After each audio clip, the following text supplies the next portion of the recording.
શું તમે જાણો છો કે ભીષ્મ પિતામહને 58 દિવસ સુધી બાળની પથારી ઉપર કેમ સૂવું પડ્યું હતું અને આખરે ભીષ્મ પિતામહને તેમના 10 જન્મો પછી આટલા દિવસો સુધી બાળની પથારી ઉપર કેમ સૂવું પડ્યું? જો આપણે મહાભારત ગ્રંથનો અભ્યાસ કરીએ તો જાણવા મળે છે કે મહાભારતમાં ભીષ્મ પિતામહ એકમાત્ર એવા વ્યક્તિ હતા કે જેણે હસ્તિનાપુરની નિસ્વાર્થ ભાવથી સેવા કરી છે. ભીષ્મ પિતામહ 58 દિવસ સુધી બાળની શૈયા પર સૂતા હતા. આ દરમિયાન એમની સારવાર માટે ઘણા વૈદ્યને પણ બોલાવવામાં આવ્યા, પરંતુ પિતામહે સારવાર કરવાની ના પાડી અને કહ્યું કે હું સૂર્ય ઉગવાની રાહ જોઈ રહ્યો છું, ત્યારે જ હું મારા પ્રાણનો ત્યાગ કરીશ અને ત્યાં સુધી આ બાળની શૈયા પર જ રહીશ. તમે જાણતા જ હશો કે તેઓ આવું માત્ર એટલા માટે જ કરી શક્યા કારણ કે તેમને તેમના પિતા મહારાજ શાંતનુ પાસેથી ઈચ્છા મૃત્યુનું વરદાન પ્રાપ્ત થયું હતું. આ સમય દરમિયાન તેમના બધા સંબંધીઓ તેમને મળવા આવતા હતા, પરંતુ એક દિવસ ભગવાન શ્રી કૃષ્ણ તેમને મળવા આવે છે.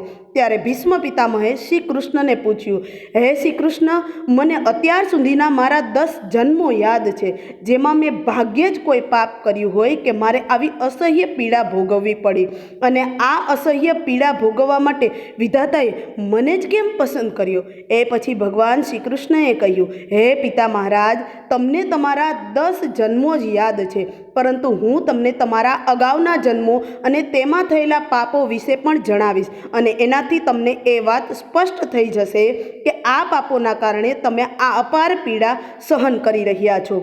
શ્રી કૃષ્ણ આગળ કહે છે, આ વાત તમારા 10 જન્મો પહેલાંની છે, જ્યારે તમે એક રાજકુમાર હતા અને શિકાર કરવાના કારણે એક જંગલમાંથી બીજા જંગલમાં ફર્યા કરતા હતા.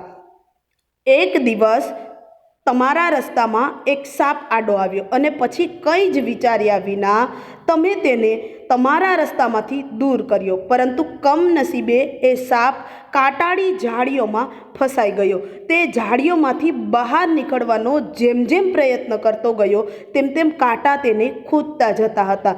લગભગ 18 દિવસ સુધી એ સાપ પીડાદાયક અવસ્થામાં જીવતો રહ્યો અને તે દરમિયાન તે ભગવાનને પ્રાર્થના કરતો રહ્યો કે જેમ હું આ સમયે તડપી તડપીને મરી રહ્યો છું, એવી જ રીતે મારી આ અવસ્થા માટે જવાબદાર રાજકુમાર પણ તડપી તડપીને મૃત્યુ પામે, અને અંતે એક દિવસ એને પ્રાણ ત્યાગી દીધા. બસ તમારા એ જ પાપનું ફળ ભોગવી રહ્યા છો. પણ આ સાંભળી પિતા મહારાજના મનમાં એક નવો પ્રશ્ન ઊભો થયો કે હે મુરલીધર, જો હું એવું હોય અને મારા પાછલા 10 જન્મોના પાપની સજા કેમ ન મળી? આખરે કોઈ કષ્ટ વિના 10 જન્મ કેમ નીકળી ગયા?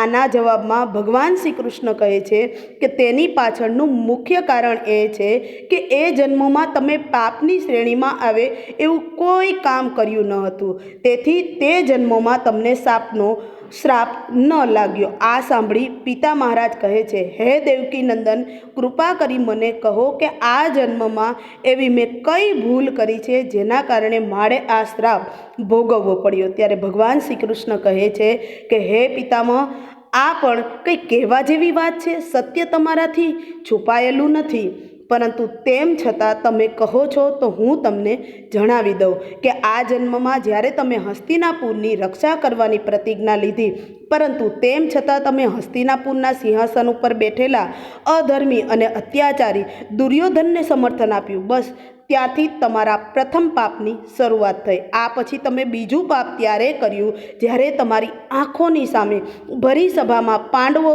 સાથે છળ કપટ થયું અને તમારી કુળવધુ દ્રૌપદીનું વસ્ત્રહરણ થયું.